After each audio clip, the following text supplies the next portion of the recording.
Hello everybody, this is Purge, bringing you guys a bring back, what's the right word? I'm gonna call it a comeback video. This is gonna be a let's analyze losses video. I haven't done one of these since before I went to Korea, so it's been like over a year and a half or something like that. What we do in these videos is we look at some of the replays of the games that I played recently, and we look at the replay and we say, what were the mistakes? Who made the mistakes?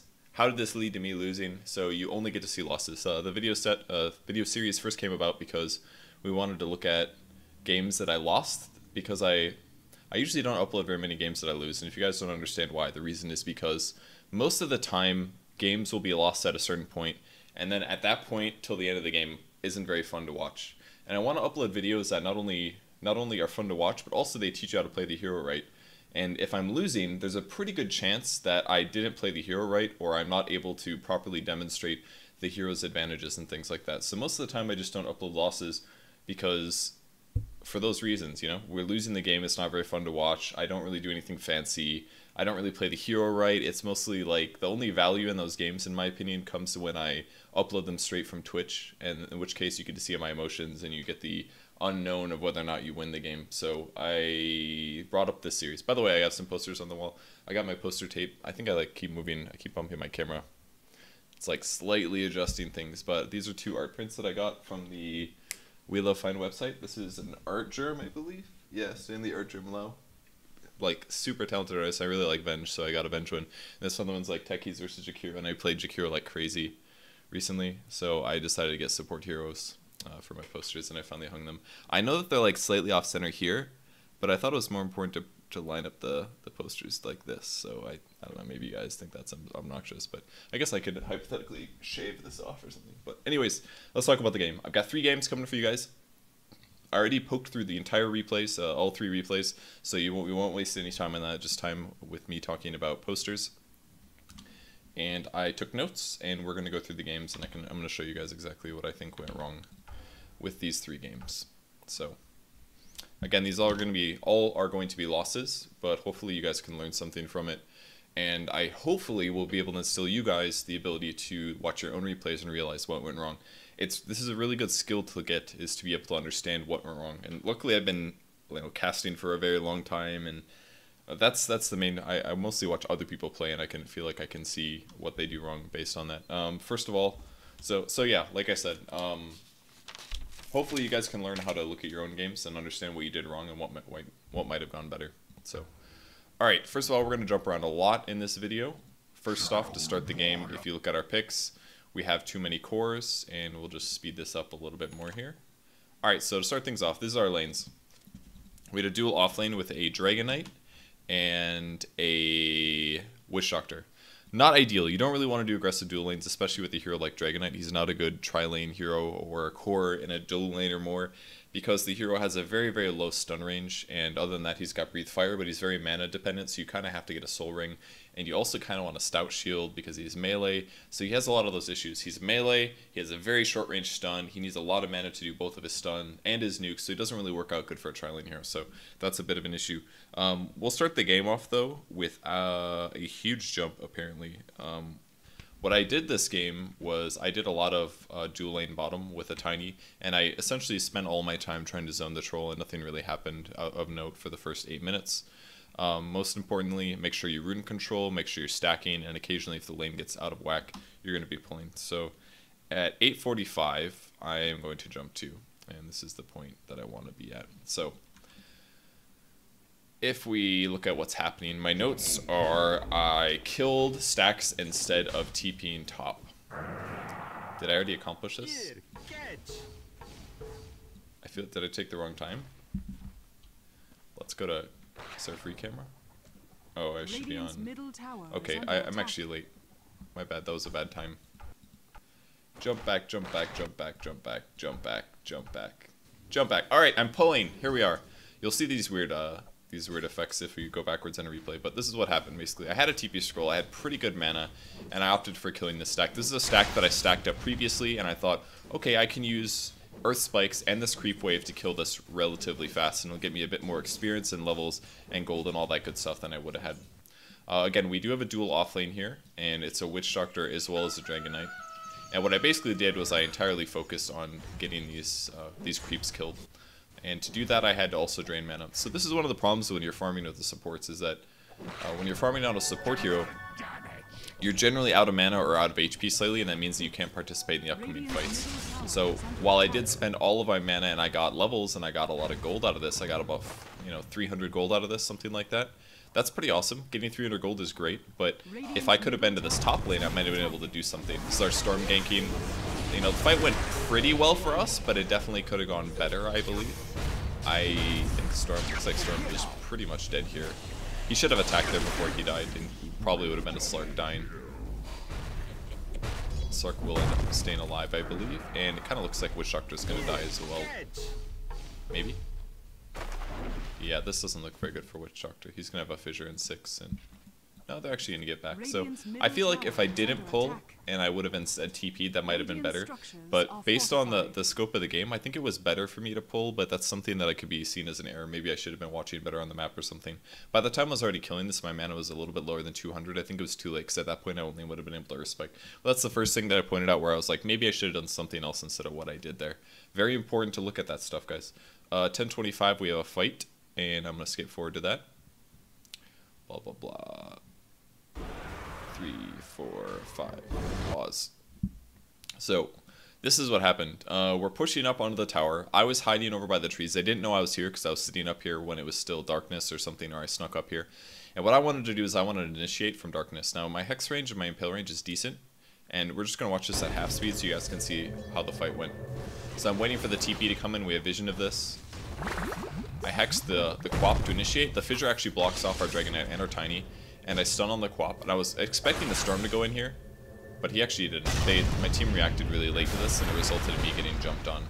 Avalanche was used as well on a single Tiny, which was a bit of a waste. So my team didn't really go in at the same time as me. I don't know if that was a misread by me completely. If we watch the fight play out, we can watch it play out at regular speed.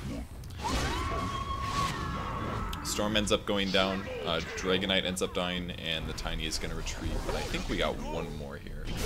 Yeah, the Venge is going to die as well. So that was the last hero kill.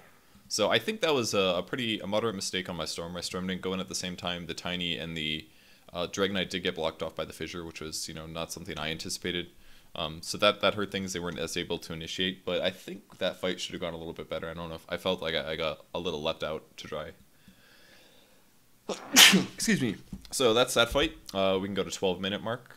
Obviously, there's a lot of stuff that happens, or maybe not a lot of stuff, but there are things that happen in between these, but maybe not always the biggest thing. This was actually a pretty big engagement, so I'm going to go to my player perspective for this one. We lost our Witch Doctor right at the start, and I'm shifting over to try to see if I can help. I maybe should have just impaled that guy. I think it would have been better if I impaled him. I missed my impale completely here, but basically your impale is a much lower cooldown. That's probably the major issue that I made in this fight. Impale is a much shorter cooldown than hexes. At level 1, hex is a 30-second cooldown. It does no damage. So me hexing the Earthshaker wasn't that important because he was just enchant toteming. He wasn't fissuring. If I would just impaled instead or Earthspiked instead, it would have done damage to him. It would have stunned him, and we would have killed him a little bit faster. Instead, I used hex and I used Earthspike, and I could have just gotten away with just Earthspike, I think. So that was a moderate mistake. When you're playing line, it's very important that you keep your cooldowns available, or that you only use them efficiently, because your hero is only survivable due to the fact that you have disable. So it's very important that you use them correctly. So I think that was a pretty big mistake. At this point, we're getting collapsed on, so keeping track of where everybody is really important. Moving your camera rapidly is really good. Storm had an invis there, so it looks like we're able to initiate on the quad pretty easily. And then from here, we're in a chase. I can just very easily chase and wait for the next stun or the next cooldown. And I end up stealing that kill, which is fine. I think a line should be a little greedy in the early game with kills, because the faster you get your Blink Dagger, the earlier that you can do things with this. And then immediately after this, I'm going to stack and then go back to heal, because you always want to be efficient. Even if I'm not going to kill this, I always want to stack this and move. And on all the replays I watched, I actually did a really good job stacking. I'm a lot better at stacking than I used to be maybe at least a month or two ago, so I was pretty happy with that. We can skip forward again at 15:21. By the way, the scope of the game, we're obviously in a disadvantage here. Pretty massive disadvantage. The main issue was our Storm Seer was not farming very well. His net worth was actually below mine for almost all the game, and that's He basically got outlaned and then he bought null talismans to try to catch up, which isn't really worth it at all. It's still much better if you try to poverty out an orchid than it is, or you at least go treads into an orchid rather than building null talismans, because the null talismans don't pay off in the late game. All they do is give you a very, very short burst for the immediate future, so it doesn't really help very much. And I think that hurt us really bad. If our Storm did better this game, I think we definitely could have won. But there's obviously a lot of other factors that go into that. So 1521 is my next spot. If we jump forward here, I wrote fight. Let's see what happens. So Slark is on the bot lane. I do have my Blink Dagger here. I've gotten another kill. I'm 4, 1, and 2. Actually 2 assists since then. And I knew I could kill this guy with a little bit of help. I asked for one more to come. So when you initiate with the line, you always blink Hex first, and an Impale and a Death Ward gets us a kill. And here comes the issue with us going down here. I believe... Oh, that's right. I'm sorry. I shouldn't have paused. I'm thinking of a different one. Earthshaker shifts over, big Echo Slam, Quap Ulti, Fissure, and a Orchid Dagger means that I die. So I should have probably expected the team to be there because they weren't anywhere else on the map. That was a bit of a mistake. I should have probably waited until I was in the safety of the trees before I went for the mana grade. We did end up getting a couple kills out of that, and the Dragon Knight should have stunned here, but... You know, that's something that I could have avoided that would have allowed me to continue to snowball. And that's one of the most important things when you're playing a Lion is that you want to continue to snowball as a support hero. A lot of Lions will just throw themselves away, but you have to play Lion support kind of like how you play core. You have to get your blink at a fairly fast pace. You have to be a little greedy, but you also have to gank a bit. And once you get your Blink Dagger, then you should almost entirely be looking around the map setting up ganks. And I did a really good job on that this game. I didn't include any of these in the clips because they weren't that necessary, but as you saw on the Slark there, setting up a gank on the Slark is not that hard. You wait until he uses Dark Pact, you come from Darkness, you blink Hex, you ulti, and you Earth Spike. And sometimes you'll need to bring somebody else. So make sure that you estimate if you need to bring more damage than just yourself. So next time I'm going to go to 1936, and I labeled this Underfarm Storm. I don't know if there's anything that particularly happens here. Looks like there was literally just a fight. I feel like I messed up the... Yeah, I took the wrong time again. So here's me going to the top lane, 5, 3, and 4. I have a Blink Dagger, I have a Magic Wand, I have Observe Wards, I have a Dust. The Dust is for the Slark.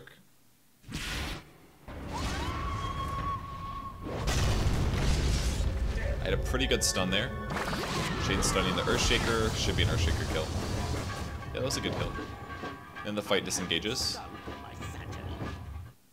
That doesn't seem very weird. As you can see, it's gonna be a Slark on top of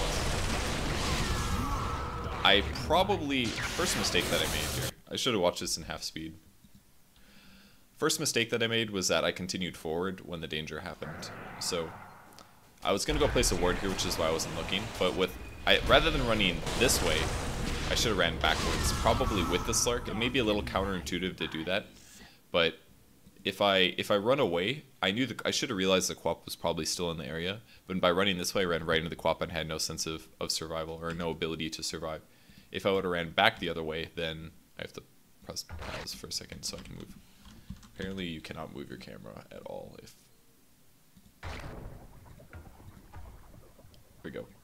You have to enable free camera while you're actually resumed. So at this point I was pretty much dead, orchided. I was able to mana drain the Quap, but honestly it doesn't do anything and I'm just going to die. So I think this is where Storm showed up and he went in trying to do stuff. He did an okay job toggling and stuff like that, but at this point he's out of mana and oh yeah, I think he TP'd out. But I mean, we're talking about a 19-minute game and our Storm Spirit only has 2 Null Talismans and a Tread. That's a really not a good place to be in the game. This is one of the big reasons that we lost, like I said before. His net worth is a little bit above mine, but it's not by much, and my hero is a lot more useful with a Blink Dagger than a Storm with 2 Null Talismans is. I mean, if you can get these Null Talismans at 8 minutes or something like that, that's pretty cool. Like, you could do some good things with that, but at the scope of the game where we're at, this is way too underfarmed for this point, and he's been dying too much. His CS is low. He's only got 53 CS. He basically got outlaned by the Quap, and it's not a good matchup for Storm. To my knowledge, but it should be a little better than this. And obviously they did have some roaming. There was actually a point in the early game that I didn't write down because I didn't think it was that important, but the Storm did get ganked here, and there was an issue that I had with that, is that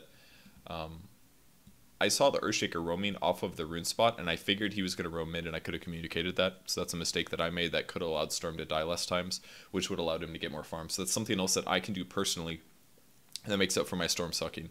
I could have told him that I think this Earthshaker is about to fissure you mid. You should be careful because you're pre-6. You know, that's something that you should you should always take into account when you're playing support. There's always more you could do. He even dropped his freaking Void Stone. That was like the weirdest thing. I don't know why he dropped his Void Stone, but he put his Void Stone is sitting right here. I have no idea what the hell is going on with that.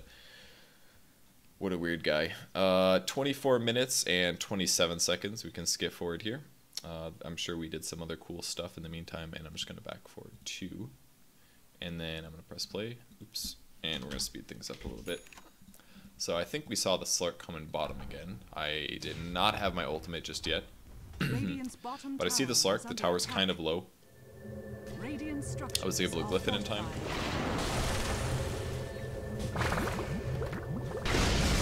Actually, didn't even need to use my Finger of Death, so that was a pretty good kill. And again, like, Slark died a lot like that this game. I mean, the Slark didn't play that well, but we did still, like, those kills were still pretty big, and it was still something that I set up. So, like, I have a lot of kills this game. My item queued up was a huge mistake here. This is one of the big problems that I had this game, was that I was like, I felt like I was doing really well, so I said, oh, I'm doing well, I'm gonna get a Necro 3, because it'll help counter the, oh yeah, this is the issue. It'll help counter the Shadowblade Slark, because we'll be able to see him. I'm going to hex and stun people for a lot of time, therefore it'll give me more time to do damage with the Necros. And when I bought the item, I felt really underwhelmed. And recently I felt really strong about Necro 3, but that was because I was playing it on a Beastmaster. And Beastmaster's Necro 3 is amazing because he's got 45 attack speed aura, which makes your Necros do way more damage than they normally would. So in a game like this, the Necro is a complete waste, because until you finish the Necro 3, it doesn't give you true sight. And against a Troll and a Slark, the item that's far more important is a Ghost Scepter or a Force Staff. Mainly a Ghost Scepter, because if Slark pounces you, your Force is a waste. So I should have gotten a Ghost Scepter immediately. It would have given me as much HP as a Necro 1, which costs 2,700 gold. And the most important thing for Lion is just staying alive. That way you have more time to rotate your spells. If you just stay alive, you continue to contribute in big ways. So the issue with this time clip was that while we did kill the Slark on the bot lane, our allies got initiated upon on the top lane, which really sucked, because we ended up losing way more than we ended up gaining. So they got cleaned up pretty hard here. Storm again doesn't have that much mana regen. He actually had to get a Yule's first because the Quap already had an Orchid and an Axe. So due to him having almost no farm, he basically doesn't have any good ganking tools other than his pull. So he's in a very, very limited spot. And this also means that Quap doesn't even have to get a Yule's or BKB herself. She never has to worry about the Orchid because Storm was so behind that he had to get the Yule's. It makes such a big deal. And Slark shit talked all game, but he was honestly not a good player, and it was very frustrating. It was like every single time that we'd gank him solo, his team would do good things somewhere else on the map. So we lost 3 cores. It looks like we got the Troll and we got the Slark, but if we were able to be top, maybe things would have gone better in our favor. So that's something to point out. Maybe our cores should have backed up from top, knowing that we TP'd. Maybe I should have communicated that we can't come top now, play safe. You know, that's all something that I could have kept in mind. And then 30, 36. I think we're skipping a lot of time here. So I think the important thing to point out is that I ended up getting a Necro 1. And I died to a Slark in a way that I definitely shouldn't have. I don't know if this is the fight or not. I believe this is. This is the one where I honestly, there was no excuse for me dying here. And here I have a Necro 1. This could have been a Ghost Scepter. And he's going to jump on me here. He got an Orchid as well. It was really dumb. Orchid is not recommended here. I made 2 mistakes actually here. You know, I should really do this a little bit slower, I think. Slow this down a bit. Press play. So he jumps on me. This fissure's not here. This is a bug. Got initiated on, blah, blah, blah. Here's a stun. It gets removed as the Dark Pack comes through. My Orchid's about to run out, and immediately what I should have done, despite him being invisible, is thrown an Impale. There's no reason for me not to throw an Impale right now. I could have thrown it, target the ground, throw the Impale. Slark would be stunned. I would probably honestly be able to get away, or at least force him to use Dark Pact again, but I didn't even throw the stun, so that was a huge mistake. But the primary mistake was I didn't have a Ghost Scepter, and that's what I was thinking at the time. I was like, I should have had a Ghost Scepter. In fact, I actually gave up. That was terrible. This kill was big, because if you look at my KDA at the time, I was 9, 5, and 7 for support. That's amazing. That's like a mid-player KDA kind of a thing. If I would have stayed alive there, Slark would have died, and then we could have started the fight against the opponents. They did have Aegis at this point, so our chances of winning were kind of low in my opinion, and Earthshaker here is about to Echo Slam everybody, but if I could have stayed alive, I maybe could have gotten to the back left, and then I could have re-engaged with my ultimate and Hex, and even the Necro 1 would have done something. So losing that, just starting off that fight, not having a Ghost Scepter was a really big deal. And as the game continued, even if when I did get Necro 3, it still ended up not being very, very worth it. Now, we did play this game out for a very, very long time, and it ended up being a great game. But the important part is that at this point, I lost my team fight and snowball capabilities. My KDA never really recovered from this point and never stopped being... It never went back to being amazing. It started being mediocre and what's more typical with a support hero. So I lost my ability to snowball as a support, and that had severe implications as the game continued because Storm again wasn't bringing any carry potential really. He eventually made an Orchid, but it was like super, super late, and that's all he had was a Eul's and an Orchid. So it's very important that even as a support that you don't ever feed kills to the carry. I mean, we killed Slark consistently. He's 9, 9, and 4. This is not a good Slark KDA.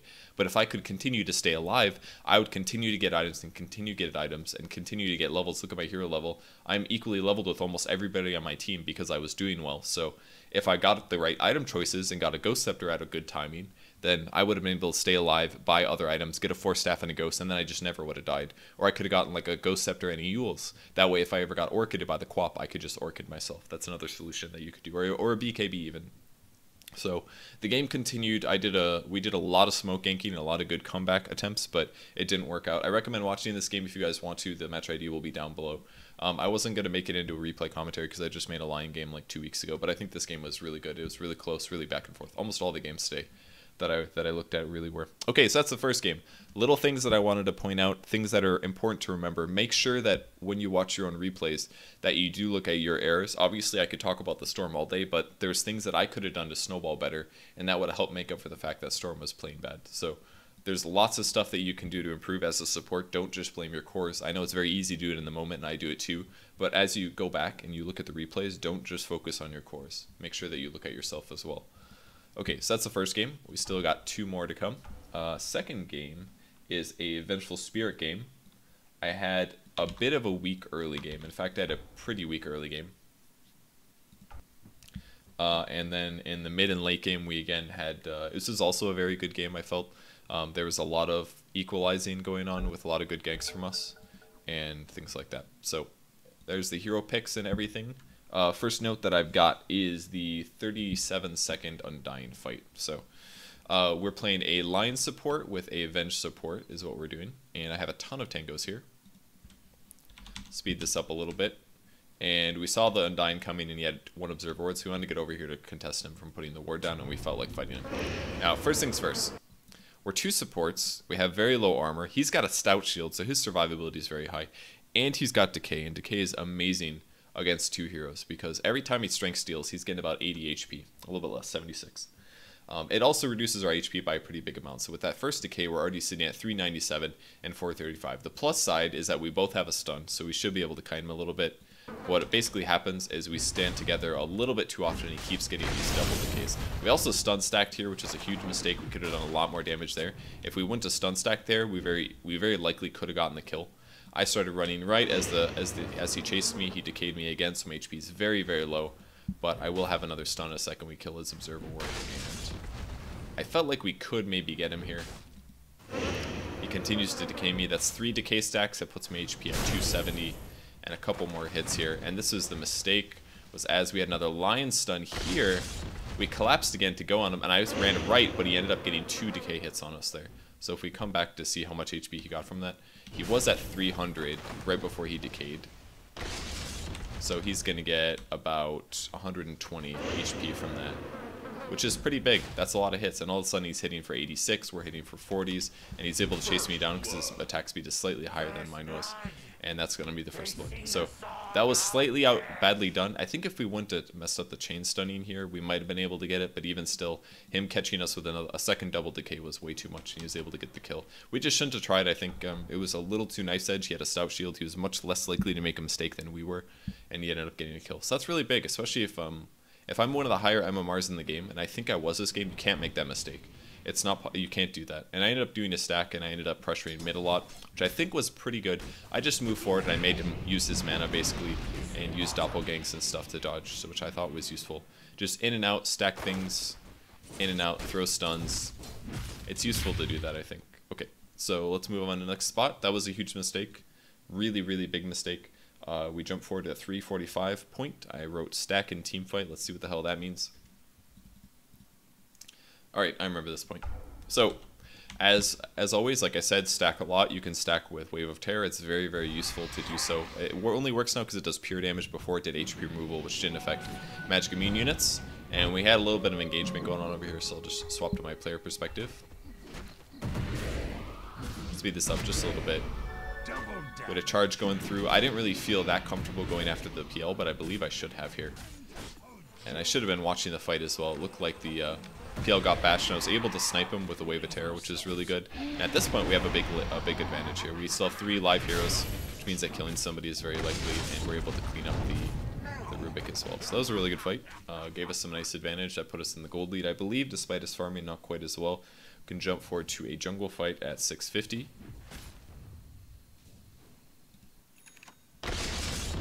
Alright, so just start this a little bit earlier. We saw the heroes coming, and we knew that it was an Undying, and again, Undying was doing pretty well at this point. He got that first blood on us, so he had a slight gold advantage, so we knew killing him was very unlikely. We don't have a whole lot of levels either. I'm level 3 just now, Lion's level 3 as well. So us killing the Undying is not going to happen. And the Lion immediately walked in and stunned the Undying, and this is a huge mistake. Do you remember what I talked about in the last game with Lion about how all of your spells are really important? Well, look what he just did to the Undying. His skill build, I think, is 1-1-1, which is arguably fine because sometimes you need mana drain. It's not that big. I can't criticize this that much. So I do it sometimes online as well. But all he did was stun Undying, and Undying has 700 HP. He has a Stout Shield, he has a Ring of Health, he has a Tango, and he's got Decay, so he's pretty much invulnerable here. Stunning the Undying was not the right choice at all. What he needed to do is save the disables for Rubik. I tried to say that on mic, but I think I said it too late or he didn't hear me. I'm not sure. So the initial fight is them dropping Tombstone, and we need to run immediately. The bright side is that Tombstone doesn't have the biggest AoE at level 1. It's actually pretty big. It's at 800. It's pretty huge. But again, we also got a Hex off here, and that will probably. All right, this is a game winner. I didn't realize this at the time, but check this out. This is so cool. I didn't realize this. Remember I was talking about how pure stuff hits magic immune stuff? Well, guess what that counts for? That counts for zombies. So if we go to my player perspective here, and I was like, alright, shit's hitting the fan. We're going to Hex the Undying. I'm killing some of my zombies, but look at all these zombies on the ground. I throw the stun, and I think I Wave a Terror, and they all just died. Boom, look at that. I got all the zombies there. And I didn't know those killed them, but that completely won us the fight, to be honest, because otherwise Lion was definitely dead. The zombies would have kept chasing Lion, he would have gotten a third spawned on him, and he just would have gotten hit down. And that was really big. So when you're playing Vengeful Spirit against Undying, make sure to save the Wave of Terror until you want to clear out the zombies about halfway through the fight, something like that. So we can sit back. We got the Tombstone killed in a moment here. And then from there, another good stun from Lion. And then he stayed put a little bit too hard and ended up getting killed. I popped Clarity as well, so I can have enough for my next mana. And I barely had enough for a stun, but he died pretty quick. And then we just chased on the Rubik, getting another charge off here. And we win a pretty big team fight. So that was really good. We have a pretty big advantage at this point, 6-2.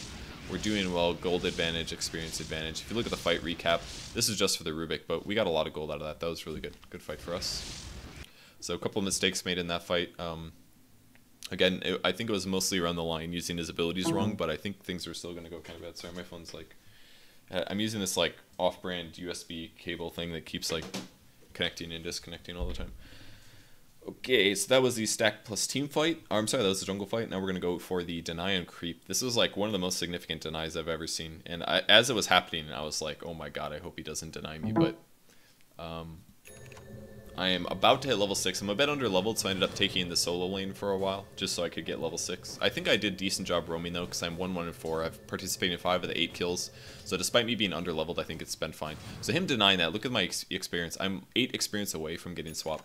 And I knew that the Rubik's solo, so there's a pretty good chance of us being able to kill him. And I think I asked for somebody to come to the lane. We had Spirit Breaker coming, he was going to charge. If I'd swapped right there, I could have swapped the Rubik.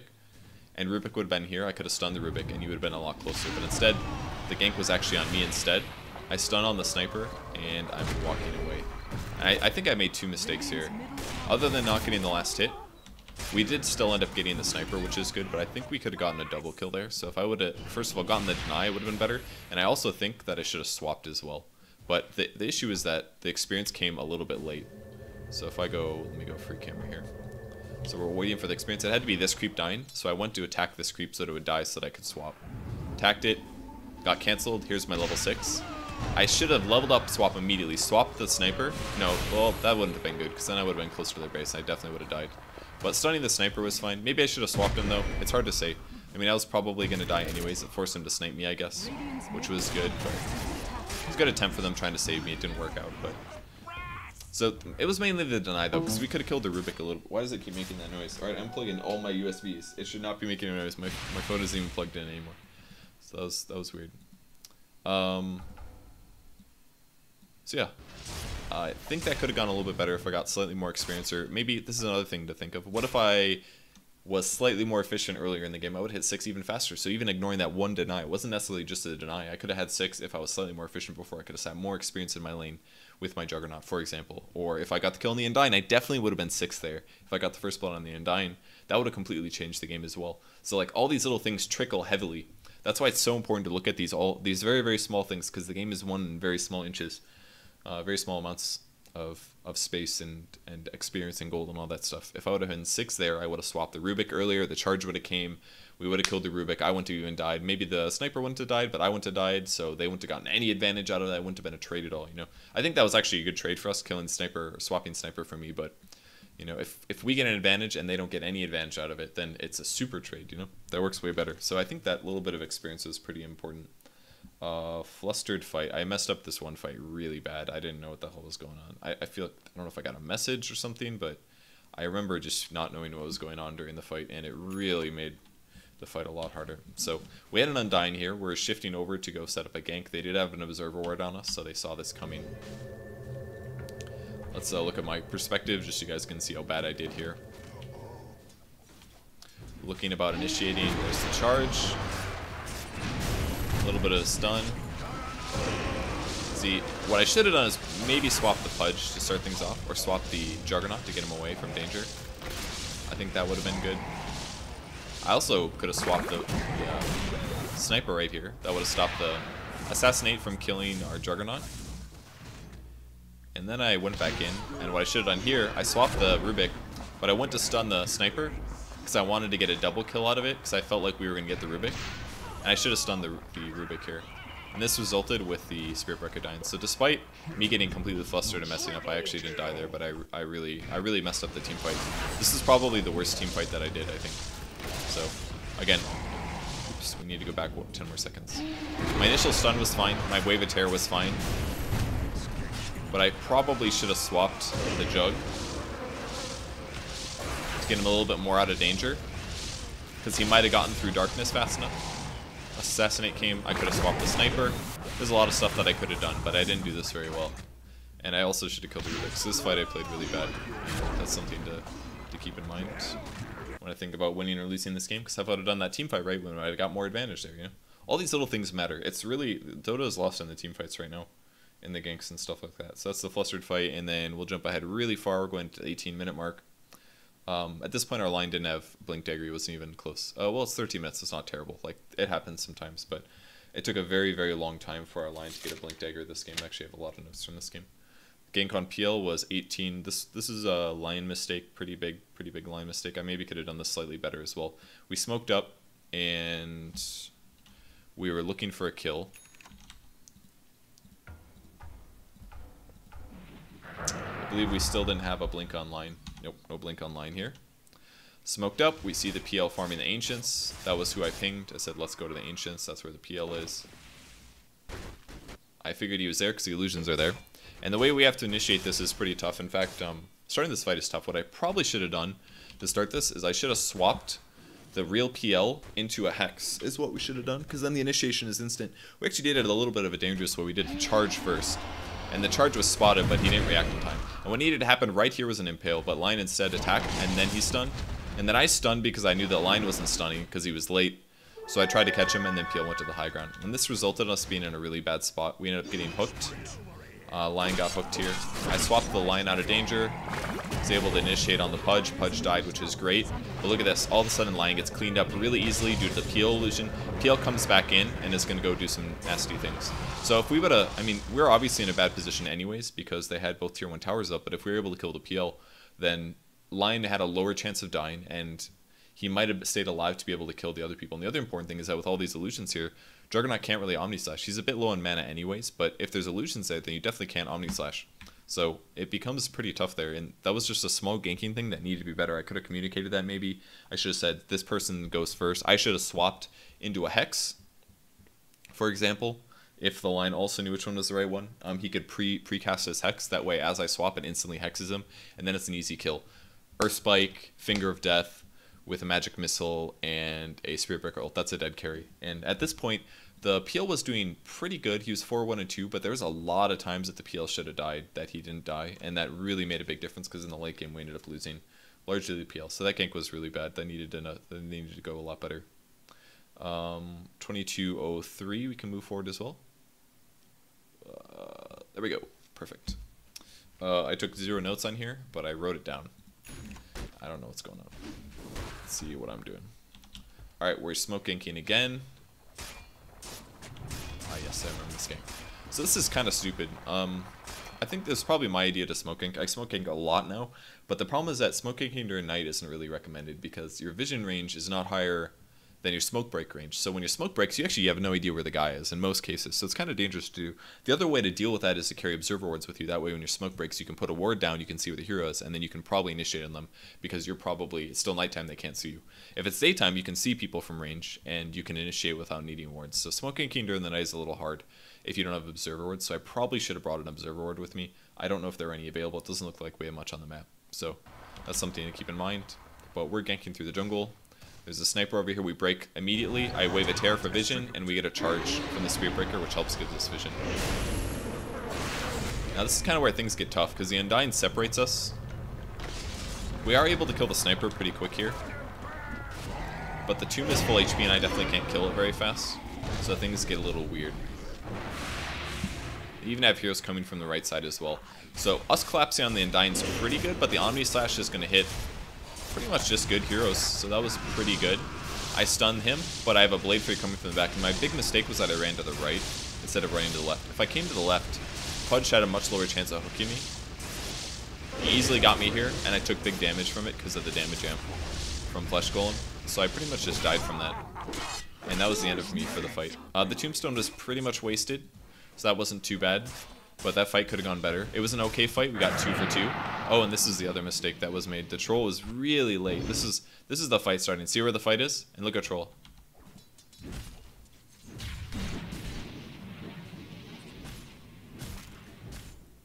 He missed 2 of them. Like, if you're gonna farm, at least get all 4 last hits. So by the time he finally got there, the fight was almost completely over. And the other really big mistake was that he Whirling Axes right away. The reason Troll is so strong right now is because of the mischance that Whirling Axes gives you. And look at this.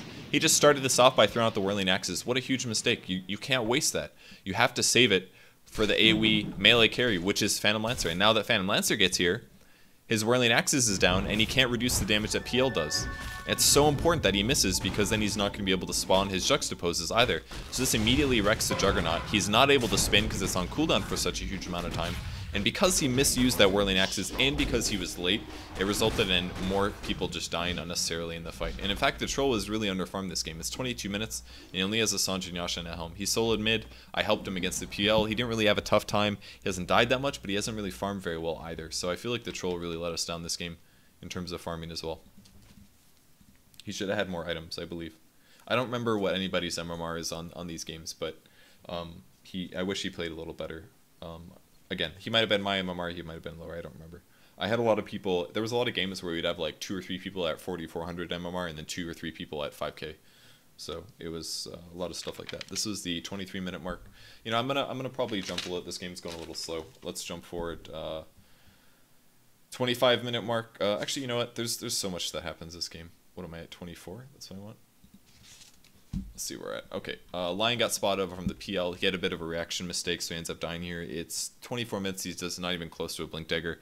I think if you're really far behind on Lion, it's still not worth it to get a Bracer unless you're against like a Zeus that has an Eggs, or a Refresher, or if you're against a Lino with an Eggs who's just one-shotting you. I think that's the only case where it's worth it. And our Juggernaut here was a bit away from any kind of a cleave item, so we kind of stuck around trying to get the PL, and then we just got collapsed on. I got wrecked here, I think. Tried to run away, but you know, Tombstone just makes everything so hard. And we ended up getting cleaned up pretty hard here. Even I died as I tried to run away over here. Lost 3 heroes pretty much for nothing. That sucks. Then we jump forward to the 25-minute mark, I think. Now we're just looking to defend. I was telling the line to put some observer wards down so we could see where they were standing. And then he kind of just played overly aggressive. This is kind of the feature of the line the whole game, is that he would he'd play like he wasn't playing line. He was playing a support like he was playing Ogre Magi, for example. And when you do that, you can be aggressive and you can be up in melee range. But in line, you have to be really careful. You have to squeeze. You have to jump in, cast your spells, back up, and wait for cooldowns. Essentially, that's the right way to play line. Basically, he's able to catch the PL. And this is the issue. He just kept moving forward. You can't keep going when you're playing a line. You have to sit back. He ends up getting killed here by a hook. There's no reason for him to be up this far. I think we aren't even all here yet. And then I think the fight just kind of started like this. And our Troll Warlord, who again only has the Sanji Nasha, died. I swapped out stupidly. This was really bad by me. But at this point, we just lose almost everybody. So this is the first Rax that we lost, and the game felt really over here. The game actually did end up continuing for a very, very long time. But I think you guys can kind of see how things extrapolate. The PL has a lot of items. He's got really good KDA. His farm isn't maybe amazing, but he's won so many fights without dying that his gold continues to be better than ours. And our net worths just don't look very good. Oops, this is what I want. Our Troll is pretty significantly behind either the Sniper or the PL. And our Jug's doing well, but he didn't really get good items for dealing with the PL. And because we missed so many ganks and kills on the PL, he's just becoming a huge nuisance, and the game kind of just continues like this. Line did eventually get a Blink Dagger, but when you get it so late, like 30 minutes or something, your ability to solo kill is gone, so at that point you're just kind of like sacrificing yourself at the start of the fight to initiate, and it's scary because your HP is still low. So getting a blink that late allows you to initiate, but you're kind of stuck and dead at that point.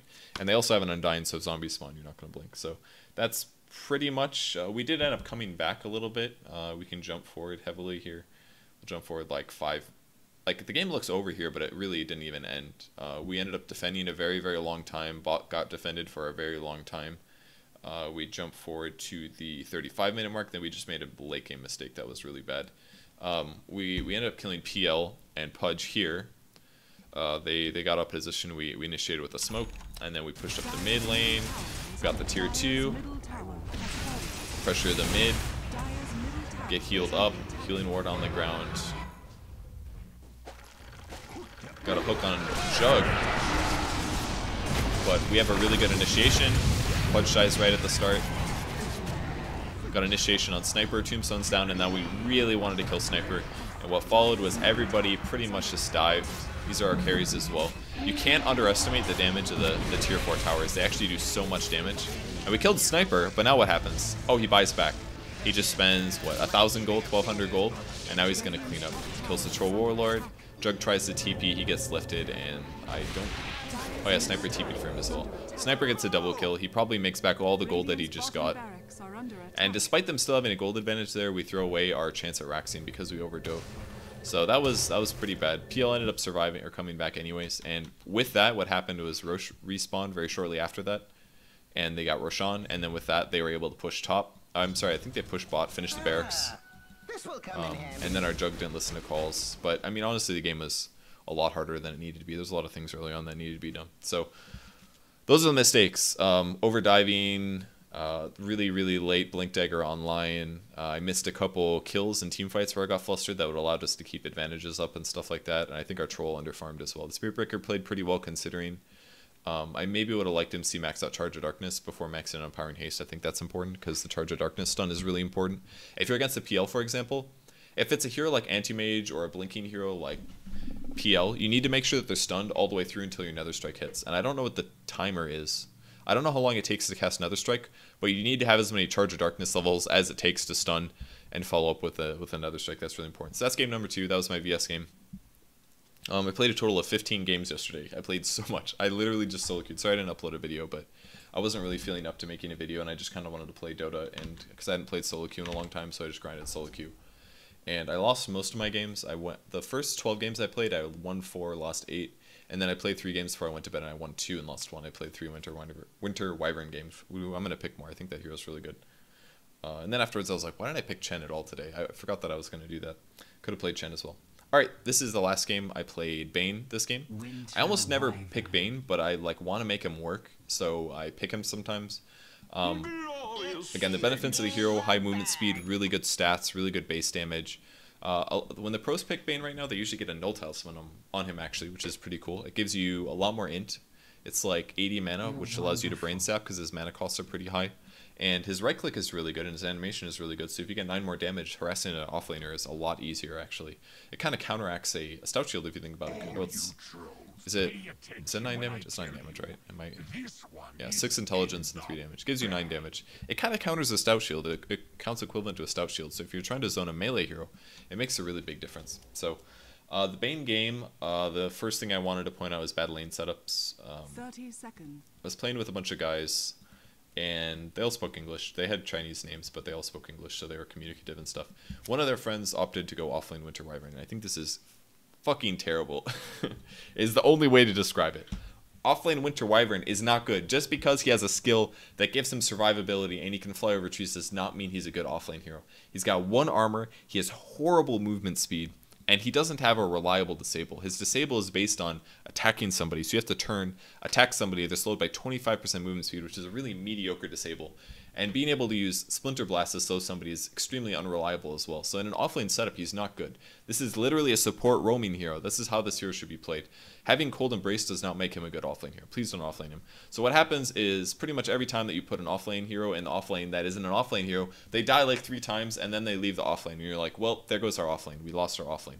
So what basically transpired was that we got aggressively dual laned by Queen of Pain and Silencer, and what I did was I got Enfeeble level 1, and I casted Enfeeble a lot on the Quap, and this actually worked really well, because then he does 30 less damage, he can't last hit, the last hits have to go to the Silencer or Quap misses them, and that means that every time Anti-Mage comes up as well to get a last hit, Quap only does 30, so the Stout Shield blocks most of that when it does proc. So I thought that was pretty good, actually. I think Bane is a solution against dual offlanes. I got dual offlaned a lot during this day that I played solo queue, and I think Bane's one way to deal with that, because if there's 2 heroes, their main advantage is 2 right clicks. If you can reduce one of them by half, then they only have 1.5 right clicks, essentially.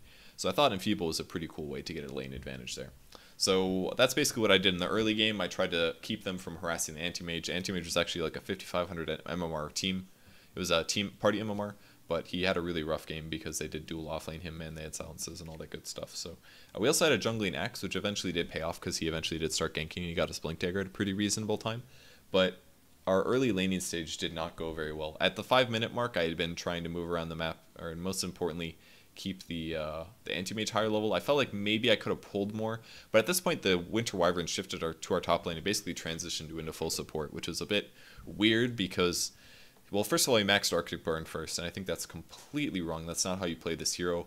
If you're level 7 with Winter Wyvern and you have 4 Arctic Burns and 1 level in Splinter Blast, and you can't really accomplish that much. Like, you have a slow with Splinter Blast, but you're only getting Arctic Burn damage. But with 1 point of Arctic Burn damage, you do exactly the same amount of damage, with the exception of the idea that your attack range is longer. So this guy played Winter Wyvern completely wrong, and it really gimped us. It really did in a lot of different ways. I'll point out some of the other ones, but basically he didn't get offlane experience. The troll got full last hits, and he also got a kill out of it. At this point I shifted the offlane because I wanted experience. Getting experience on Bane is really important because if you get a fast level 6 you can do good ganks and stuff. So I shifted the offlane and got some levels here, which was good. At the 10-minute mark, there's really not that much that happens in the early game.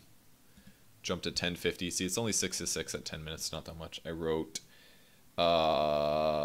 oops, I'm sorry, there was something else I wrote after the fact. We got a high ground mid ward. This is something that I didn't talk about in any of the other games, but I usually don't talk about warding this much, but I thought the raiding team did a really good job this game in warding. They did a really good job. They had wards in really good places, and they beat us in the warding game big time.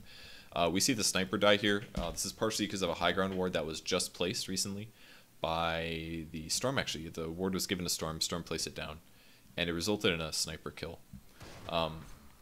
He could always see what the sniper was, which allowed him to ball perfectly. He didn't have to waste any mana here.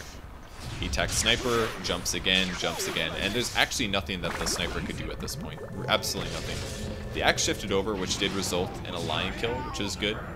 This guy was really low, not really his fault, but he got ganked basically the same time that he started his TP, so it ended up feeding a double kill to Storm. But this is all because of an observer ward that this started off. So the reason that I almost, personally as a support player, I almost never buy sentry wards myself, because I don't like trying to predict where pubs place their observer wards. it's very difficult, and even when I used to play in Zephyr, I didn't buy sentries that much to check for D wards. It's very difficult to predict, but making sure that they don't have a high ground ward on the middle lane is arguably worth it, because this game it honestly lost us a lot of advantage. That was a double kill for Storm. He did have a death before that, so he was 0-1 and 1. And then he got a double kill on our sniper and also on our Winter Wyvern, all because of this observer ward being there. So spending 100 gold to make sure that they don't have a really good ward. I mean, if their ward's here or if their ward's here, that's good for them, but it's not as good. Having the ward here is just like game losing, like, because it sets up a perfect gank. You can see all the way into here, so it prevents ganks, and most importantly, as a Storm, it allows you to really jump on your allies. So I think if I'm playing it, if I'm a support on a team with a defensive mid like a sniper, and they have an offensive hero like Storm Spirit or Quap, I think in the future I'm gonna always get a sentry ward, and I'm gonna place it right here, which will spot for observer wards on here, here, and here. Usually I place it right here, but maybe again in pubs I should place it here, because almost no pubs place it here.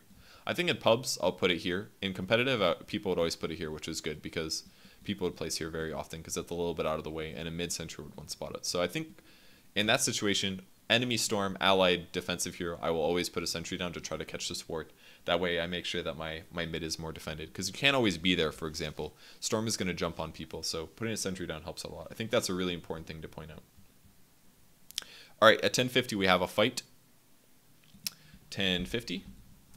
I remember this. I was pulling, and then I saw the lion over here as I went to connect the pull. Just trying to get some levels here. I'm almost 6. I saw him and I went this way, and Axe came over at the perfect time. I wanted to brain sap down the line so that we could get a dunk off of him, but unfortunately he died to neutrals a little bit too fast. We did get a dunk on the silencer, however. It's just really important to get the attack speed buff, because, which is why I used the brain sap there, because you really want to increase your attack speed and your movement speed. It gives you 50 on both, I think. 40% speed bonus on both. So movement speed and attack speed. That's so important because you can chase down your opponents. You get more right click, which allows you to get more people lower, which allows Axe to snowball. Basically, it's getting the first kill that's really important on Axe. That allows you to score those kills. So, yeah, he did get a deny, but that was a pretty good fight for us either way. And then as that ended, I think that was the end of this fight. So that was just a very small thing that got us some advantage. We were having a lot of trouble this game, so as you can see, the gold advantage isn't even close to our favor. So any kills are pretty significant for us. At 14, we have another gank. 14:05. Oh yeah, by the way, I know I haven't been mentioning like me doing things in the meantime. I felt like my efficiency has been really good lately. That's why I'm not pointing out errors like that. Normally, I think the last time I made one of these videos, I could say like, oh, I should have stacked here, oh, I should have pulled here. I felt like I was pretty efficient. I feel like I've been pretty efficient lately in terms of my movements and stuff, which is why I haven't pointed those out. I'm mostly jumping to fights and things like that because I feel like those are the areas that I need to improve on the most. My efficiency in terms of pulling, stacking, all that stuff has been good. And that's what really gained me about 400 MMR. That's what pushed me to the 5K mark as a support, was I was almost at max efficiency in terms of early game stacking, pulling, stuff like that. I think I could pull a little bit more. Sometimes I leave lane. I think I roam a little bit too much right now, but as a whole, that's why I don't point out that stuff. So that's why I'm ignoring that. At the 14-minute mark, we got a gank. There was a gank on the anti-mage. We did have an observer ward, so we saw them moving in, and we're swinging in from the side to grab them. Had a little bit of an Arctic burn going on here. We had the silencer down, and I had an observer ward down here. If you look at my vision, I knew we were about to get a dunk off, and silencer was definitely going to die. So I wanted to see if we could get another one. And since it's nighttime, they can't necessarily see me. I was able to sleep the Quap here, and then a Fiend Scriptor. And look at my team. They just now noticed. That's a whole 3 seconds after I gripped. They noticed the Queen of Pain, and with the Nightmare. So Queen of Pain's going to be able to blink away, and I was really upset about that one. That was such a good double kill. It would have been a great double kill. Quap was 2-1-1. I think we're in a gold disadvantage here. Like, fourth, we have a huge gold disadvantage. We would have gotten a lot of gold from that kill. It could have been a dunk. It could have been a right click. It could have been maybe a splinter blast or something, but killing that guy was really important, and we did not get it. And I was pretty frustrated about that one, because that was a good setup for me. And then after playing well up until this point, I didn't have a whole lot of kill participation. I don't really know why. I feel like a lot of the times this game I was in the wrong place in the wrong time, and that's part of the reason I talked about warding earlier, is that if you're losing the warding game, most of the time you don't know where your opponents are, and a lot of that also comes down to prediction. If you can't predict where your opponents are going to be, you're always going to be a step behind, and that's what this game felt like. I was running from one place to one place to one place, always too late to where I needed to be, and it felt like I had really low kill participation because of it. I did get 1 or 2 good ganks off with Fiend's Grip, for example. But for example, Storm diving a little bit from the sniper, Winter Wyvern ends up getting caught and likely dead here. And then I made a huge mistake. I was global silenced here, and I was trying to Nightmare this guy, and I accidentally fucking double tapped, and it was the worst. Because I very easily could have killed Sniper if I would have, or killed Storm. If I would have slept him there, Sniper definitely could have gotten the kill. He had shrapnel charges, he had a Mask of Madness, and that would have been a kill. So that was a huge loss there. That would have been a big gold advantage to Sniper. That would have gotten level 11. He would have more levels, more gold, all this stuff. And then Troll shifted the bot lane, and I thought, what should I do? I grabbed a TP scroll, and I think this is one area where I maybe had efficiency problems. And this is mainly a warding problem, I think, because we didn't actually have observer wards. It looks like I placed one mid. This is the one I placed right before Storm went this way, and I placed one in the safe lane as well. But what basically happens is the Troll jumps on the Sniper down here, and there isn't a whole lot that the Sniper can do. I slept the Troll in time, but the Shrapnel woke him up, and I didn't have Fiend's Grip just yet, so there was a kill there. So this is maybe an observer ward problem. If I hadn't placed a ward somewhere else, I maybe could have had a ward here, for example, and that would have better protected anybody farming here. But usually nobody ganks here, so this is partially a really good job by the Troll Warlord to go for a gank there. It's not something I expected, so I didn't ward for it. And getting the kill on the Sniper was really big. It was also unfortunate that he shrapneled, but you know, that's what he's going to do if he gets jumped on. So that sucked. We lost him there, and then a fight ends up happening on the top lane, I believe, that I wasn't there for. Some TPs are coming. We did have an observer ward though, so this was... I think that really shouldn't have happened. This is the other mistake, was that Winter Wyvern completely messed up by using Cold Embrace here. If you look at how this starts... Let's look at the stun duration of the pull, for example. So we're at lowest speed, here's the stun duration, here's the stun duration. As soon as it's about up, he casts Cold Embrace. And Cold Embrace is a 4-second stun, guys. It's a very, very long duration. You have to be very careful when you use this. You do not want to use it when somebody gets stunned for 2 seconds.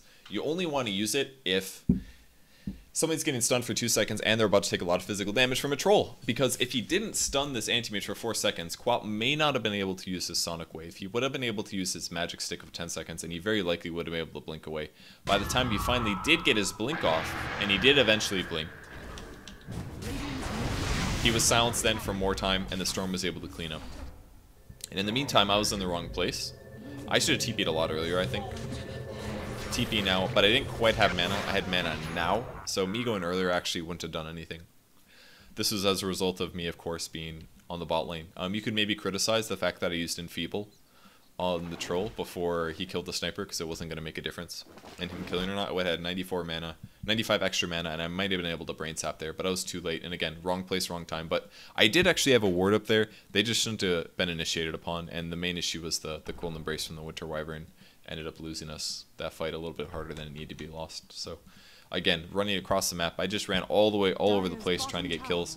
Here I went to Elastic Creeps, and I saw Lion was still top, and I was like, oh, we can get that guy. So at this point, I think I used a smoke, because I knew somebody was going to go top. I think that was a ping from Troll. I used the smoke, I run immediately over there, and I can Soul Ring for the Fiend's Grip, and that gets me another kill, or at least another assist. So it's a kill for the anti-mage, which is good. So that was good. Clean up jungle camps, go sit behind other allies is what I should do now. I actually opted for a lot of Enfeeble levels this game. I felt like it would be good. The cast range is really long. Look how long this cast range is. Huge. Again, we lost another hero on the bot lane due to the Troll doing ganky things. He used the Blink Dagger on that one. That was well done by him. And I said, okay, we need to have an Observer Ward down there.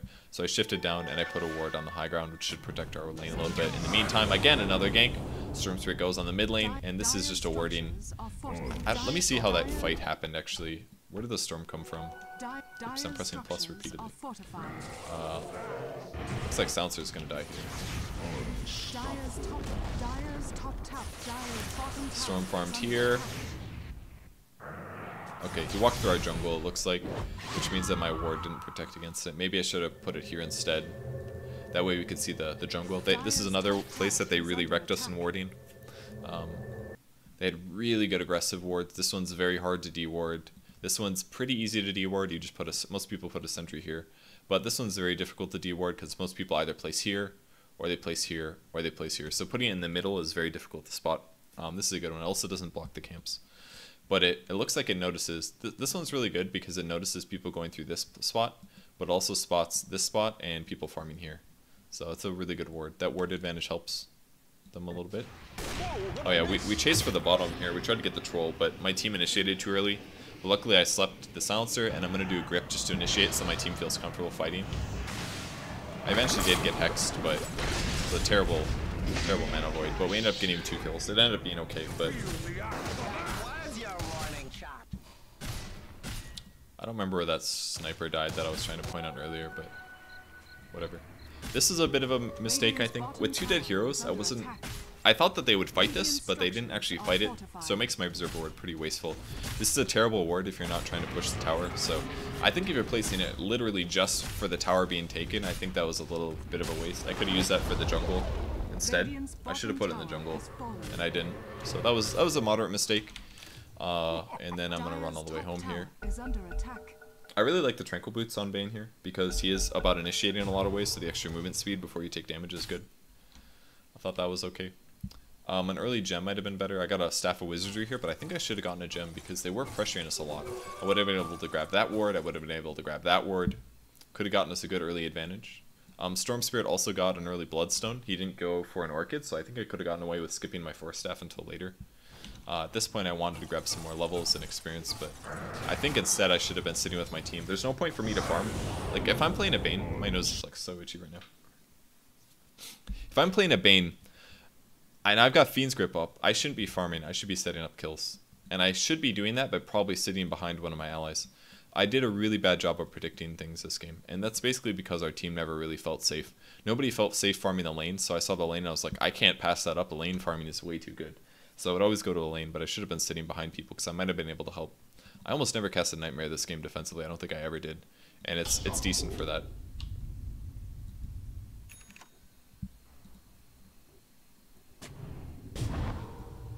You know, I'm thinking now, like, when Sniper died to the troll here, I maybe should have Nightmared the Sniper.